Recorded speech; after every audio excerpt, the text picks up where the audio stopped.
And ఇప్పుడు మన current ఎన్ఆర్ఐల situation basically మన ఇండియా అండ్ పాకిస్తాన్ సిచ్యువేషన్లో జియో పాలిటిక్స్ మీద అవగాహన ఉన్న వాళ్ళు మాత్రం యుద్ధాలు వద్దు, యుద్ధాల వల్ల నష్టాలే తప్ప లాభాలు అంటారా. 100% రైటు, దానిలో డౌటు లేదు.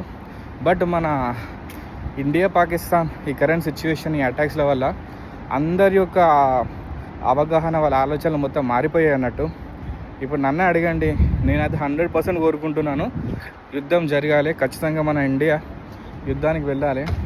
ఎందుకంటే ఎన్ని రోజులు అని చెప్పేసి ఆ సహనంతో వెయిట్ చేసి వాళ్ళకు చెప్పి మన కాశ్మీర్ ఆక్యుపై చేసి, ఎంత పెద్ద కంట్రీ మనం, ఆ చిన్న కంట్రీ మనతోటి పోటీ ఏంది, మన స్ట్రెంగ్త్ ఏంది, వాళ్ళ స్ట్రెంగ్త్ ఏంది, మనం మాట మీద నిలబడతాం, వాళ్ళు మాట మీద నిలబడరు.